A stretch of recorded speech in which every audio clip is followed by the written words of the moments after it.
जी आपकी screen share हो रही है?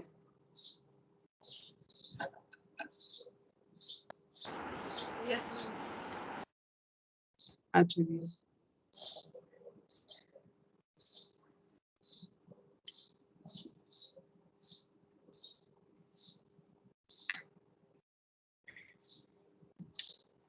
अच्छा, ये जो आपका आज का लेक्चर है, लेक्चर 43 परहैप्स, इसमें हम लोग इंशाल्लाह शुरू करेंगे एफआईआर फिल्टर डिजाइनिंग। आप लोगों ने इससे पहले लेक्चर में प्रॉब्ली कुछ स्ट्रक्चर्स के बारे में पढ़ा होगा।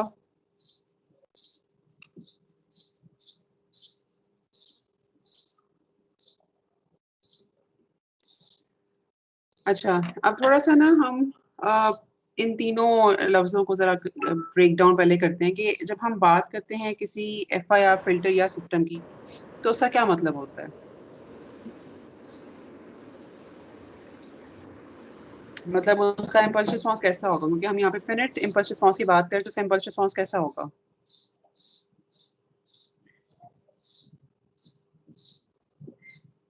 What should we expect here?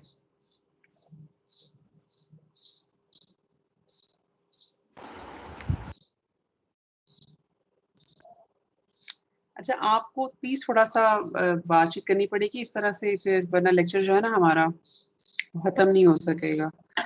अच्छा, ओके, फिनिट इम्पल्स रिस्पॉन्स का क्या मतलब है कि हमारे पास इस इम्पल्स रिस्पॉन्स में नंबर ऑफ सैंपल्स कितने होंगे, काउंटेबल होंगे, नहीं होंगे, किस तरह के होंगे?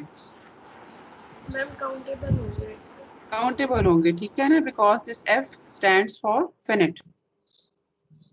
ठीक है, तो हमारे पास इस तरह से एक ब्रैकेट में कुछ नंबर्स लिखे होंगे, ठीक है, और हमारे पास n की पोजीशन होगी, तो बेसिकली h ऑफ n में जो नंबर ऑफ सैंपल्स होंगे इस सिस्टम का, जो इम्पल्स रिस्पॉन्स होगा उसमें जो नंबर ऑफ सैंपल्स होंगे वो फिनिट होंगे, ठीक है, एज द नेम सजेस्ट्स। तो हम यहाँ पर एक ऐसा सिस्टम डिजाइन करने की कोशिश करेंगे जो कि फिनिट नंबर ऑफ सैंपल्स पे बेस्ड हो। अब आईआईआर फिल्टर वैसे तो हम कर नहीं सकेंगे, लेकिन एक आईआईआर फिल्टर की हम जब बात करते हैं तो उसमें एक तो इम्पल्स रिस्पॉन्स यूजुअली किसी इक्वेशन के थ्रू रिप्रेजेंट होता है, for example something like this. तो हमें इस तरह की क्वेश्चन को देख के पता चल जाता है कि इसमें इनफिनिट नंबर ऑफ सैंपल्स हैं, ठीक है। तो एफआईआर और आईआईआर का जो इम्पल्स रिस्पॉन्स होता है, एक तो उसमें ये बेसिक डिफरेंस है जो कि आई एक्सपेक्ट आपको ऑलरेडी पता होगा। अच्छा, अब फिल्टर पे आते हैं हम एफआईआर के बाद, कि फिल्टर बेसिकली क्या किस तरह का सिस्टम होता है।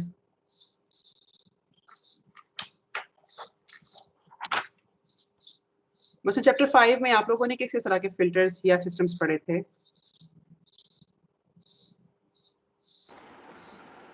मैम लो पास हाई पास ओके, ये जो है ना, जो आपने नाम लिए लो पास हाई पास, इनको बेसिकली फ्रीक्वेंसी सिलेक्टिव फिल्टर्स कहते हैं।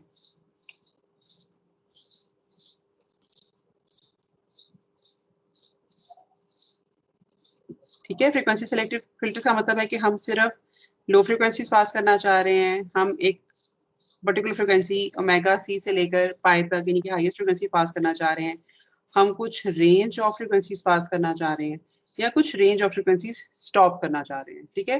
तो ये सारे जो काम हैं, ये मतलब इन चारों कामों को इकट्ठा हम फ्रीक्वेंसी सिलेक्टिव फिल्टर्स कहते हैं, और ये एक बहुत बड़ी एप्लीकेशन है फिल्टर्स की, ठीक है। उसके अलावा आपने चैप्टर नंबर 5 में नॉच फिल्टर पढ़ेंगे, ठीक है, जो कि सिर्फ एक फ्रीक्वेंसी को एलिमिनेट करने का। फिर नॉच फिल्टर के बाद आपने कॉम फिल्टर भी पढ़े होंगे। कॉम फिल्टर नॉच मतलब बहुत सारे नॉच फिल्टर्स को हम मिला दें तो कॉम फिल्टर बन जाता है, जिसमें हर कुछ थोड़ी थोड़ी देर के बाद की जो फ्रीक्वेंसी है उसको हमने अगर एलिमिनेट करना हो तो कॉम फिल्टर इस्तेमाल होता है, ठीक है। और इसी तरह से फिर आपने ऑल पास फिल्टर भी पढ़ा होगा। ऑल पास फिल्टर क्या करता है?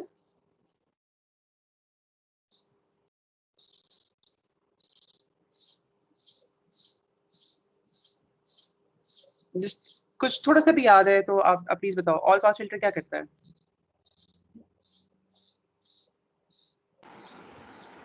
मैम सारी फ्रीक्वेंसी पास करते हैं।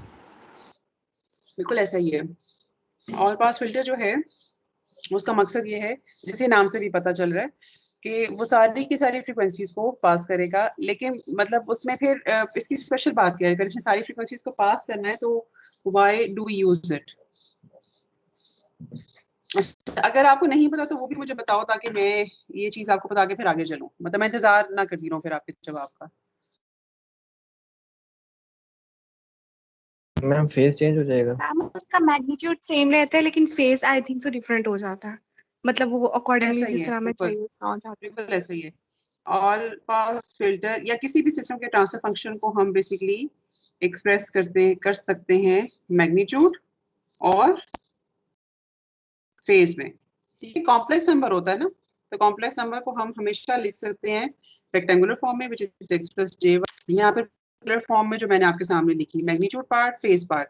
तो ऑल पास फिल्टर का जो मैग्नीट्यूड है दैट ऑलवेज रिमेन्स 1। इसका मतलब है कि वो इनकमिंग सिग्नल जो है उसके एम्पलीट्यूड को बिल्कुल चेंज नहीं करेगा, उसको ऐसा वो पास आउट कर देगा, लेकिन उसका जो फेज है उसमें वो चेंज ला सकता है। अच्छा, ये भी थोड़ा सा भी हम जिक्र करेंगे कि हमें फेज चेंजेस क्यों रिक्वायर्ड होते हैं। प्रॉब्ली है आपने ऑल पास फिल्टर्स पढ़ते हुए ये चीज देखी होगी कि जो फेज के चेंजेस होते हैं ना, वो हमारे मतलब उन सारे सिग्नल्स को जिनका ताल्लुक स्पीच के साथ है, या आप समझ लो कि रिसीवर एंड पे अगर हम लोगों ने बेसिकली ऑडियो के साथ कुछ काम करना हो, ठीक है, हम लोग वॉइस को प्रोसेस कर रहे हैं, किसी ऑडियो सिग्नल को प्रोसेस कर रहे हैं और एट दी हैंड हम उसको सुनना चाह रहे हैं, तो इस सारे सिस्टम में यानी कि वॉइस की ट्रांसमिशन से लेकर वॉइस की रिसेप्शन या उसकी लिसनिंग तक, अगर बीच में कहीं पे भी फेज में चेंज आ जाए तो voice signal all together change हो जाता है। ठीक है, बात समझ आइए। तो जो वॉइस सिग्नल होता है वो बेसिकली फेज पे बहुत डिपेंड कर रहा होता है, अगर कहीं पर उसका फेज चेंज हो जाए तो ऑल टुगेदर जो है ना सिग्नल की शक्ल सूरत या हमें सिग्नल और तरह का सुनाई देगा। तो जहाँ जो भी ऑडिटरी सिस्टम्स हैं, जहाँ पे भी लिसनिंग से ताल्लुक होता है सिस्टम्स का, या आप समझ लो कि रिसीवर जो है वो ह्यूमन ईयर्स होते हैं, तो वहां पर हमें फेस का बड़ा थ्रू आउट ख्याल रखना पड़ता है, और कहीं पे फेस पे कोई गड़बड़ हो जाए तो वो फिर हम ऑल पास फिल्टर्स के थ्रू उसको करेक्ट करते हैं। अच्छा, अब ये बताने का थोड़ी डिटेल सा मकसद ये था कि हम लोगों ने अभी तक फिल्टर्स को लो पास, हाई पास, बैंड पास या बैंड स्टॉप के तौर पे ही देखा था, लेकिन फिल्टर सिर्फ फ्रिक्वेंसीज को एलिमिनेट या पास करने के लिए इस्तेमाल नहीं होते, वो फेज के करेक्शन के लिए भी इस्तेमाल होते हैं। ठीक है, और फिर यहीं से आगे हम थोड़ा सा और जब चीज़ों को देखते हैं तो बेसिकली वो नॉइज को सप्रेस करने, ठीक है, नॉइज की सप्रेशन अगर हम देखें, या कुछ फ्रीक्वेंसीज को इनहेंस करने,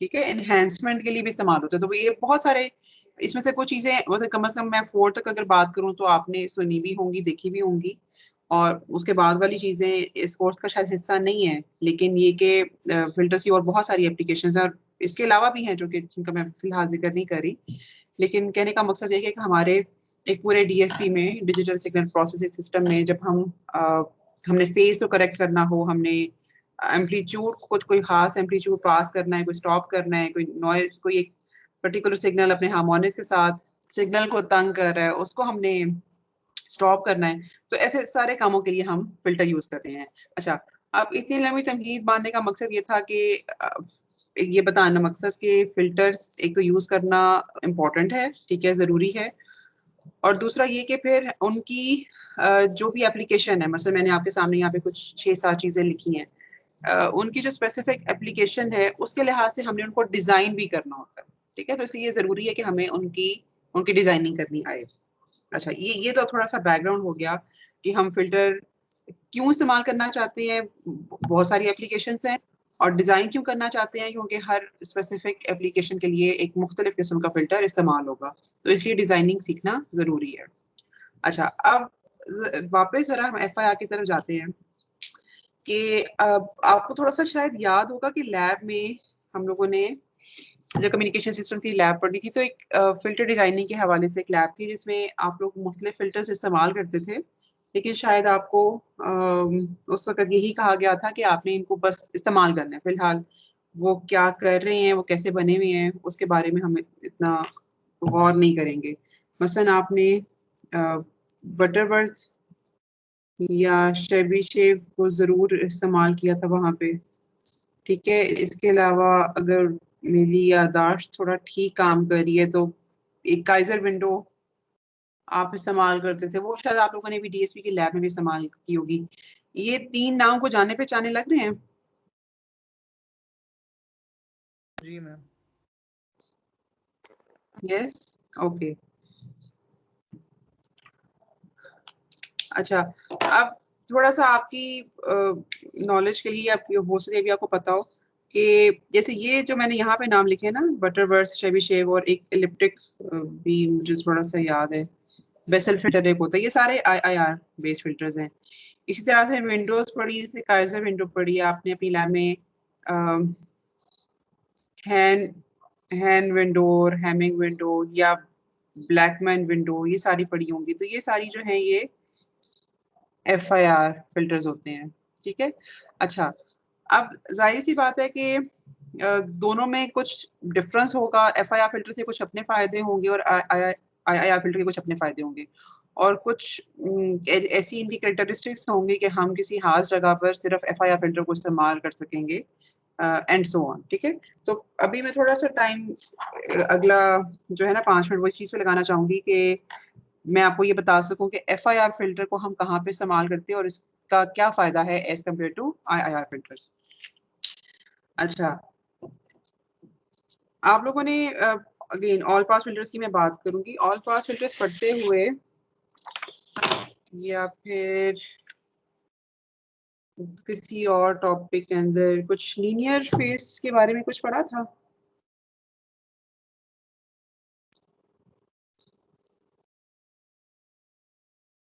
कि अगर किसी सिस्टम का लीनियर फेज हो तो उसका फायदा क्या होता है?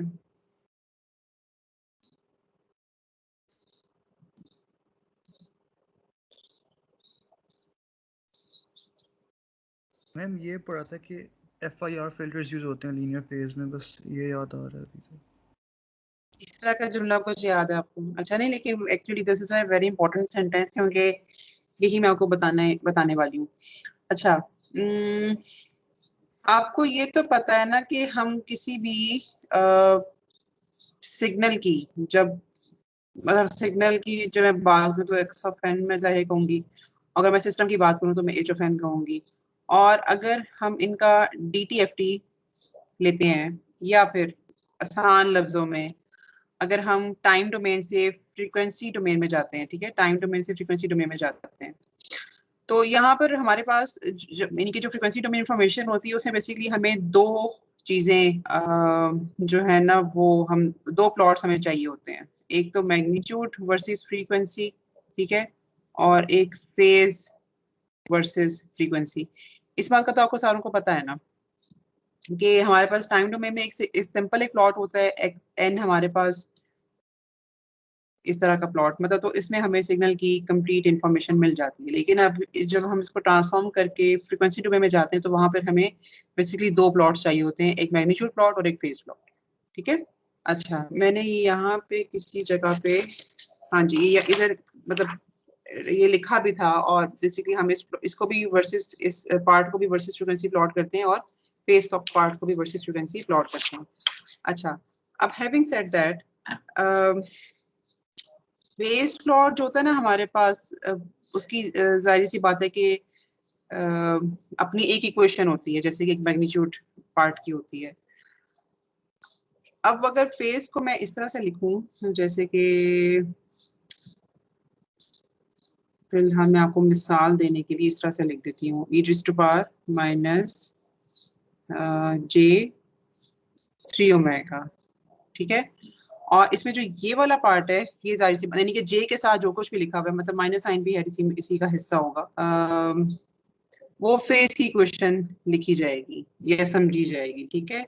या इसको चलो मैं थोड़ा सा ये इस तरह से बताने की कोशिश करती हूँ कि हम लोगों ने इसको जब लिखा आर थीटा की फॉर्म में, तो हमारे पास जो एक्सपोनेंट की पावर में जे के साथ जो कुछ भी है वो बेसिकली फेज की इक्वेशन है।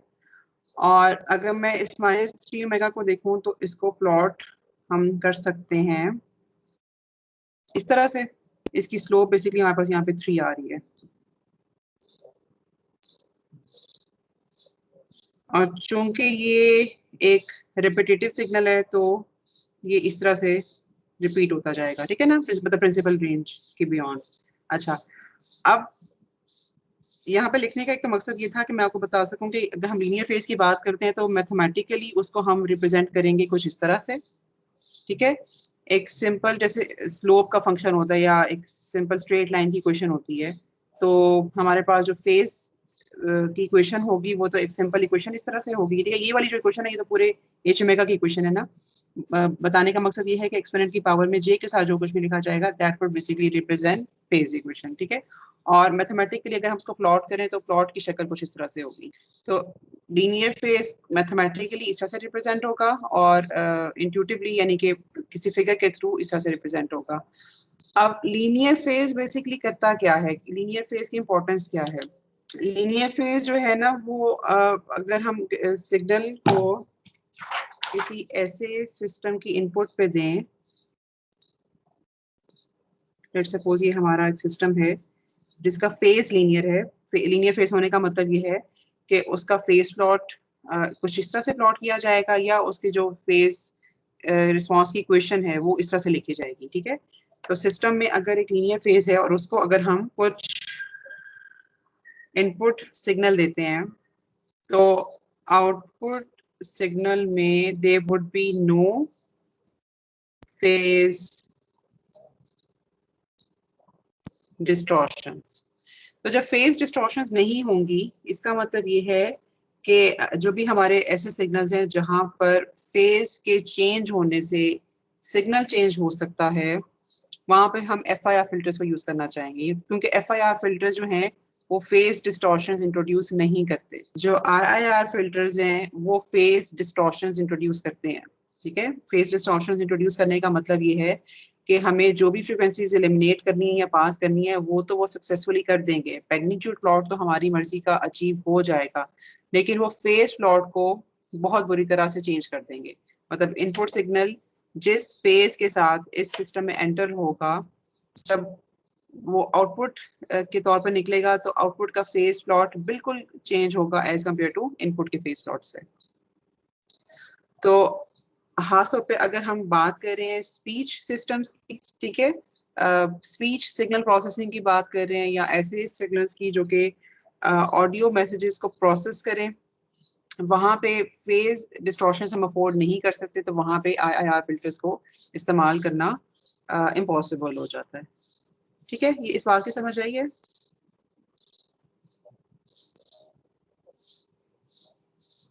Yes ma'am. ओके, अब ओके, एक तो ये वाली बात के जो हमारे पास FIR फिल्टर्स होते हैं ना, उनका ये एक बहुत बड़ा एडवांटेज है कि उनका लीनियर फेज होना, जिसकी वजह से उनको ऑन द फर्स्ट प्लेस इस्तेमाल किया जाता है। एक और उसका एडवांटेज है स्टेबिलिटी। कुछ आइडिया है कि ये जो FIR फिल्टर्स या सिस्टम्स हैं वो इनहेरिटली स्टेबल क्यों होते हैं?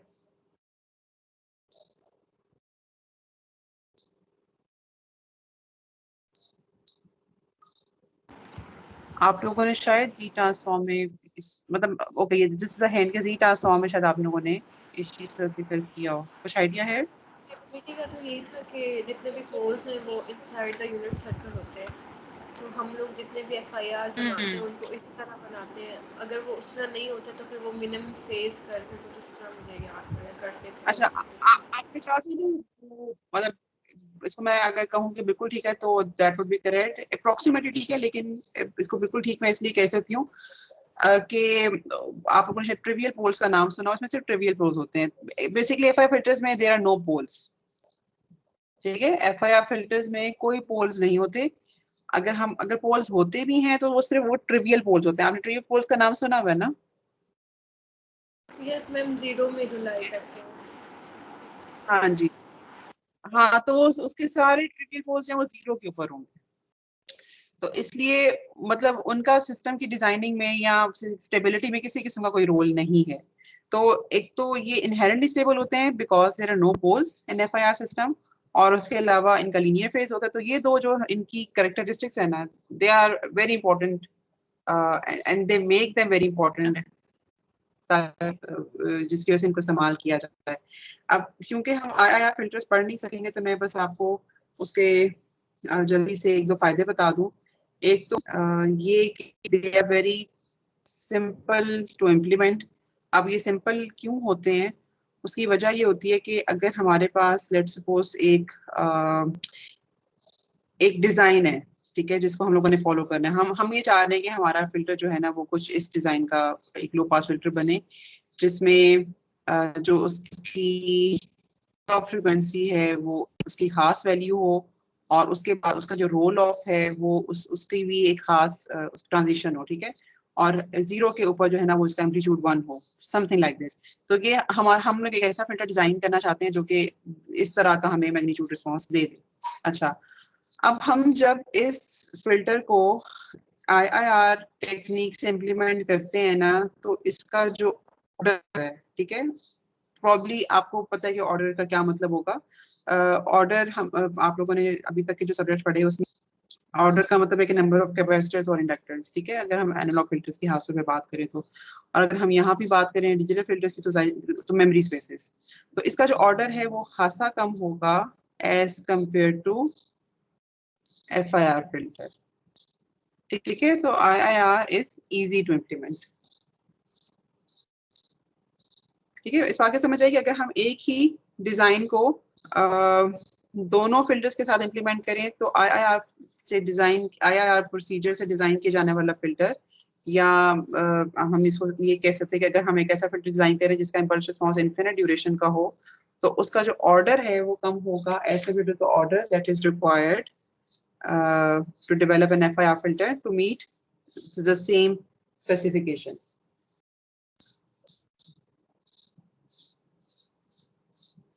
और इसी तरह से इसी सिंप्लिसिटी में हम एक और बात ये भी फिर ऐड कर सकते हैं कि IIR फिल्टर्स यूजुअली जो है वो लेसर ऑर्डर के बनते हैं या कॉस्ट इफेक्टिव होते हैं। और होता यूं है कि अगर हमारे पास लीनियर फेज की रिक्वायरमेंट ना हो तो फिर हम प्रेफर करते हैं कि IIR फिल्टर जो है ना वो इस्तेमाल किए जाएं, ठीक है, because they are simple, so they are made with lesser number of coefficients, ठीक है। अच्छा, अब लेसर नंबर ऑफ कोफिशिएंट्स का मतलब ये है कि हम जब बात करते हैं ना डिफरेंस इक्वेशन की, आपको पता है कि डिफरेंस इक्वेशन में हमारे पास कुछ y के एलिमेंट्स होते हैं, कुछ x के एलिमेंट्स होते हैं, ठीक है, which we denote as a and b, ठीक है। तो ये जो कोफिशिएंट्स है ना ओवरऑल, ये हमें बहुत कम चाहिए होते हैं।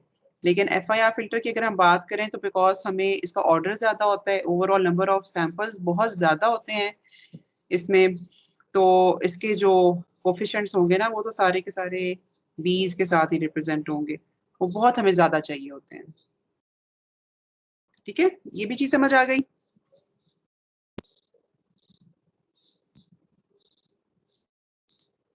या अगर इसमें कोई चीज आपको नहीं पता लगी या नहीं समझ आई तो आप प्लीज पूछो, क्योंकि इसके बाद फिर हम FIR फिल्टर की टाइप पर ओपन करना, ठीक है। अच्छा, अब हैविंग सेड दैट हम लोगों ने FIR फिल्टर के फायदे पढ़ लिए, थोड़ा सा उसको डिफरेंशिएट कर लिए कि FIR के क्या फायदे हैं और IIR के क्या फायदे हैं। अब हम थोड़ा सा फिल्टर डिजाइनिंग की तरफ आते हैं। डिजाइनिंग से पहले एक चीज थोड़ी सी इंपॉर्टेंट है, शायद कल का लेक्चर भी हमारा उसी पे लगे, जो है टाइप्स ऑफ FIR फिल्टर, ठीक है।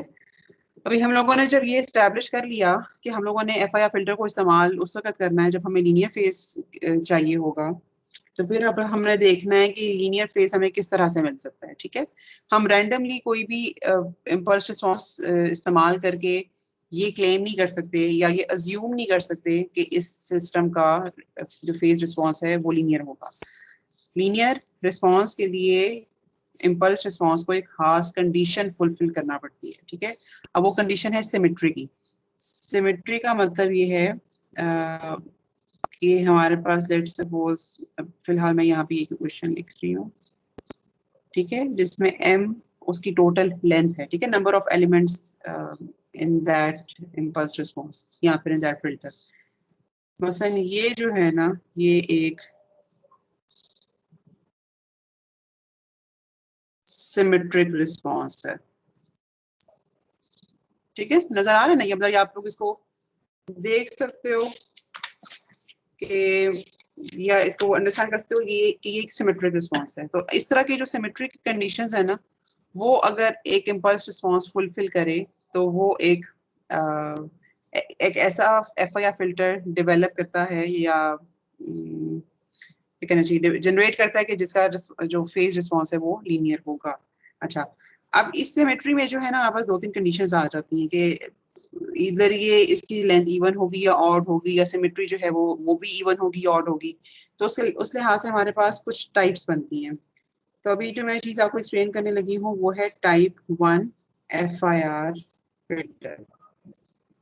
ठीक है, उसमें जैसे कि मैंने लिखा कि सिमेट्री कंडीशन के लिए टाइप 1 एफआईआर फिल्टर में हम ये करते हैं कि इसका जो एच ऑफ एन होता है इट शुड बी डिफाइंड या it is defined through this equation, और इसमें जो टोटल नंबर ऑफ एलिमेंट्स है यानी कि लेंथ, ठीक है, it is odd in number.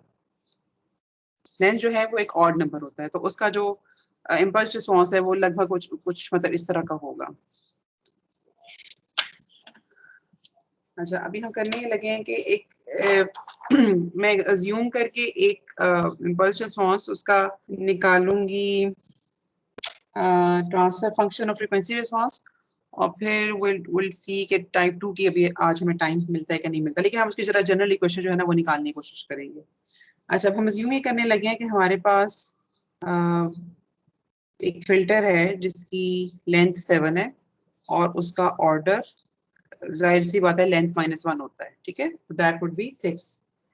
तो ऐसे फिल्टर का जो ट्रांसफर फंक्शन है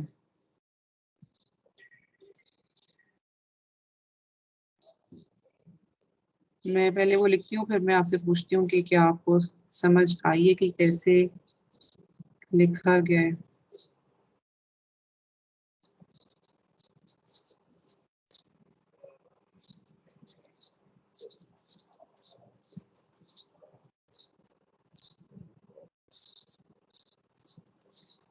अच्छा, मेरे पास एक फिल्टर है एफआईआर फिल्टर जिसकी लेंथ 7 है।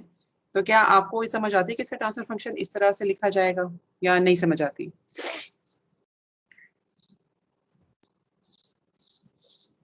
मैम आगे समझ। ओके, चलिए, गुड इनफ।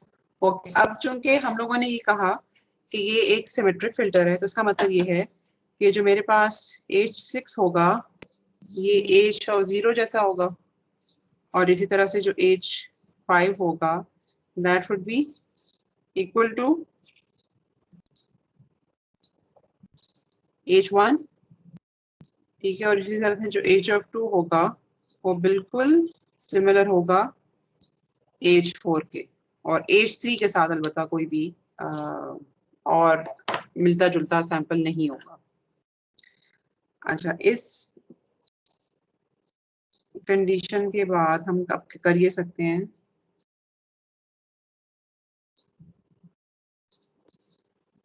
कि इस तरह की एक इक्वेशन लिख सकते हैं।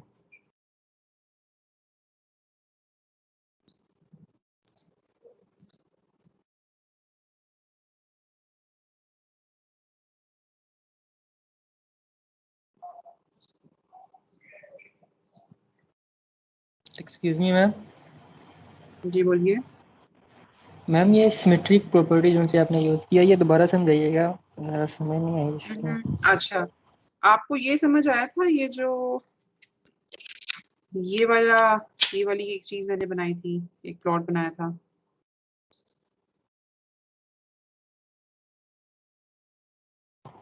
मैम यही पूछ रहा हूँ कि ओके, ये कैसे की है वही। नहीं, अच्छा, ये जो किया ना कैसे, यानी कि इस सवाल का जवाब मैं आपको ऐसे दूंगी कि ये हमें एट द एंड पता चलेगा कि ये जो सिमेट्री हम फॉलो कर रहे हैं ना, इसमें ऐसी क्या खास बात होती है जिसकी वजह से हमें फेस लीनियर मिलता है। ठीक हो गया, ये जब हम जनरल फार्मूला डिराइव करेंगे ना तब हमें समझ आएगी। अभी जो मैंने स्टार्ट लिया वो ये इस चीज से लिया है कि एफआईआर फिल्टर्स लीनियर फेस सिर्फ तभी दे सकते हैं अगर वो एक सिमेट्री कंडीशन फॉलो करें। तो उस सिमेट्री कंडीशन को मैंने प्लॉट के थ्रू इस तरह से बनाया है, ठीक है, इसमें हमें एक सिमेट्री नजर आ रही है, और इक्वेशन के थ्रू मैंने इस तरह से लिखा है।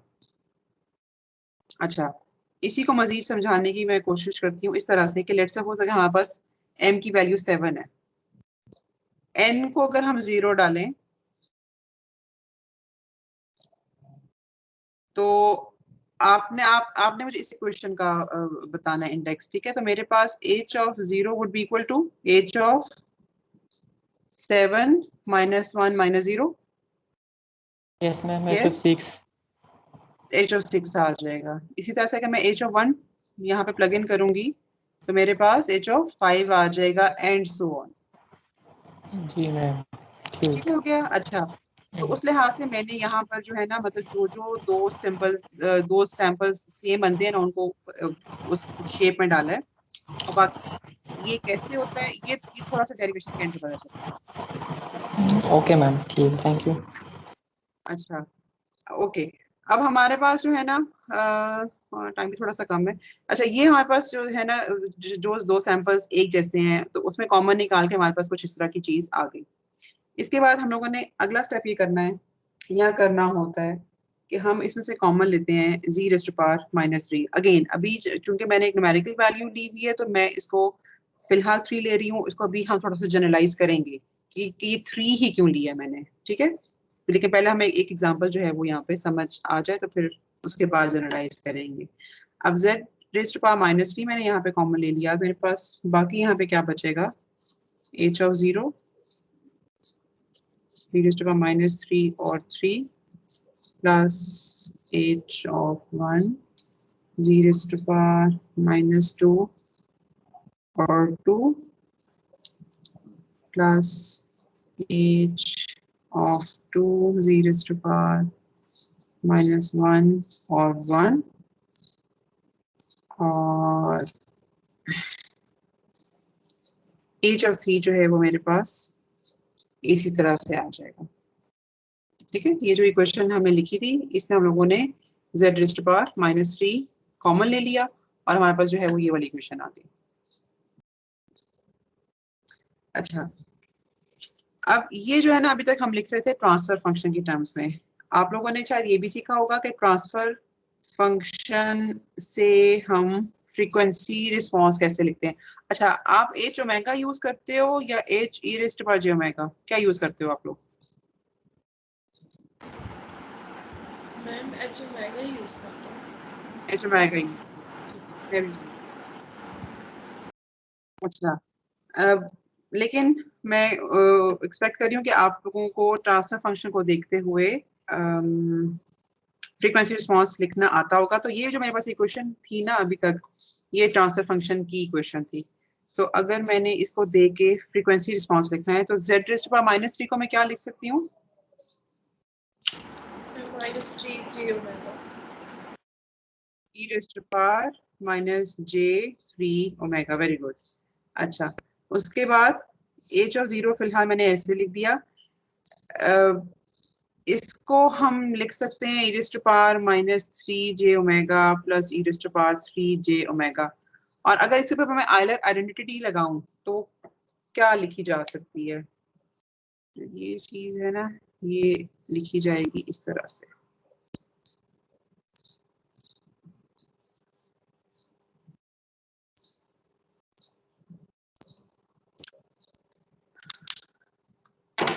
मैं यहाँ पे एक स्टेप बचाने की कोशिश कर रही हूँ। इसके ऊपर आयलर आइडेंटिटी लगाएं तो कैसे लिखेंगे? क्या लिखेंगे? बिल्कुल ठीक है, 2 cos ऑफ 3 ओमेगा, ठीक है। और इसी तरह से मेरे पास आएंगी दो और terms, h of 1 2 cos of 2 omega plus h of 2 2 cos omega plus h of 3। तो ट्रांसफर फंक्शन जो मेरे पास अवेलेबल था उसको देख के मैंने फ्रीक्वेंसी रिस्पांस इस तरह से लिख लिया। अच्छा, अभी देखो, अब थोड़ा थोड़ा सा हम लोगों ने इसको ट्रांसफॉर्म कर लिया है इस तरह से कि ये जो है ना पार्ट, ये बेसिकली हमारे पास है फेस का पार्ट, और ये जो बाकी सारा है ना, मतलब ये जो करली ब्रैकेट्स के अंदर जितना कुछ भी लिखा हुआ है, ये बेसिकली हमारे पास है मैग्नीट्यूड का पार्ट। ठीक है, अब अगला काम हम लोगों ने करना है कि ये तो चूंकि हम लोगों ने एम को 7 लेकर एक इक्वेशन लिखी ना, थोड़ा सा जनरलाइज करने की कोशिश करनी है। जनरलाइज अब हम कैसे कर सकते हैं कि मैग्नीट्यूड पार्ट हम कैसे लिख सकते हैं कि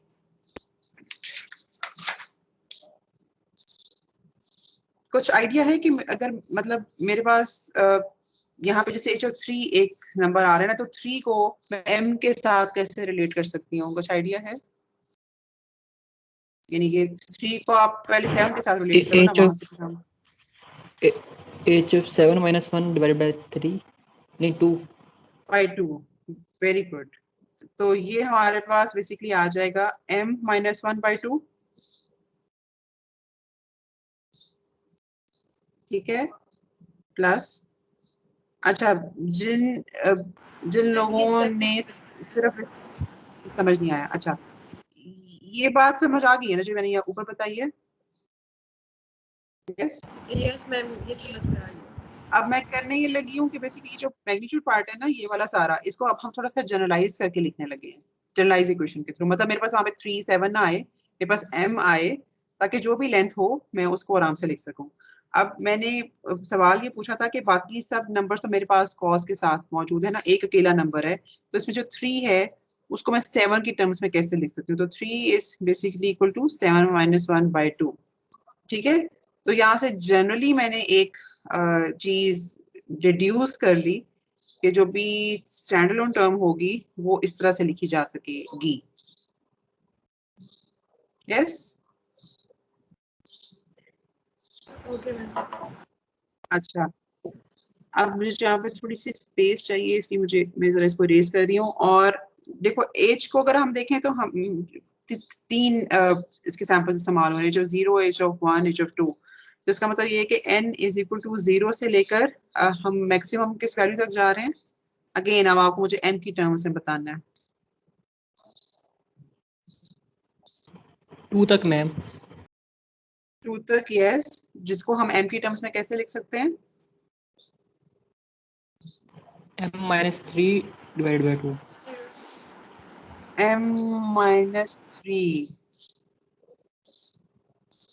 ओके, अच्छा I never thought of it. मैंने इसको ऐसे लिखा था। लेकिन है आपका जवाब भी गलत नहीं है, क्योंकि प्रॉब्ली कुछ क्वेश्चन में कुछ हो सकता है इसी तरह की कोई चीज आ जाए हमारे पास, मे बी। Yes, okay. तो हमारे पास अब यहाँ पर इस समेशन के अंदर दो चीजों का प्रोडक्ट हो रहा है। ठीक है, H of N multiplied by cos m minus 1 by 2 minus n into omega।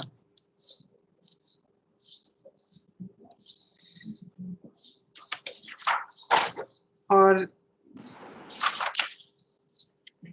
अच्छा मैं यहाँ पे फेज इक्वेशन लिख रही हूँ। अगर किसी को ये मैग्नीट्यूड वाली इक्वेशन समझ नहीं आई ना, तो प्लीज आप मुझसे पूछिए। मैम आप जल्दी कर सकती हैं, हमारी लैब भी शुरू होने वाली है। मैं ये कोशिश कर, मैंने भी टाइम देखा है। ठीक है, अच्छा ये हमारे पास जो है ना इक्वेशन, ये उस वक्त वैलिड होगी if H omega naught magnitude not amplitude, अगर ये जहां पर भी 0 से बड़ा या उसके बराबर होगा। अगर किसी फ्रीक्वेंसी वैल्यू पे ये 0 से कम हो जाए तो हमारे पास जो फेज की इक्वेशन है ये लिखी जाएगी इस तरह से। ओके, मैं इसे आगे जो है ना जाऊंगी नहीं। अगर आपको आप ये चीज नोट कर लो,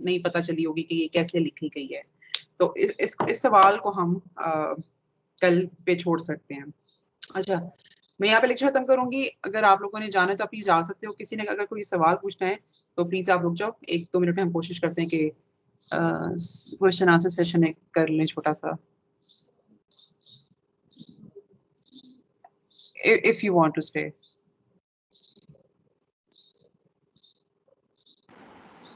मैम अभी तो लैब हमारी शुरू होने वाली तो उधर ही जाना चलो ठीक है, इट्स ओके। मतलब मैंने मैम आप लोगों को चॉइस नहीं छोड़ा कल इसको। आपको मैम ज़्यादा टाइम दे देंगे 10 मिनट्स। इंशाल्लाह ठीक है, चलो अभी all the best for your lab. फिर इंशाल्लाह हम कल 11:30 बजे ही कंटिन्यू करेंगे, ठीक है? Okay ma'am. थैंक यू और अल्लाह हाफिज। अल्लाह हाफिज। अल्लाह हाफिज।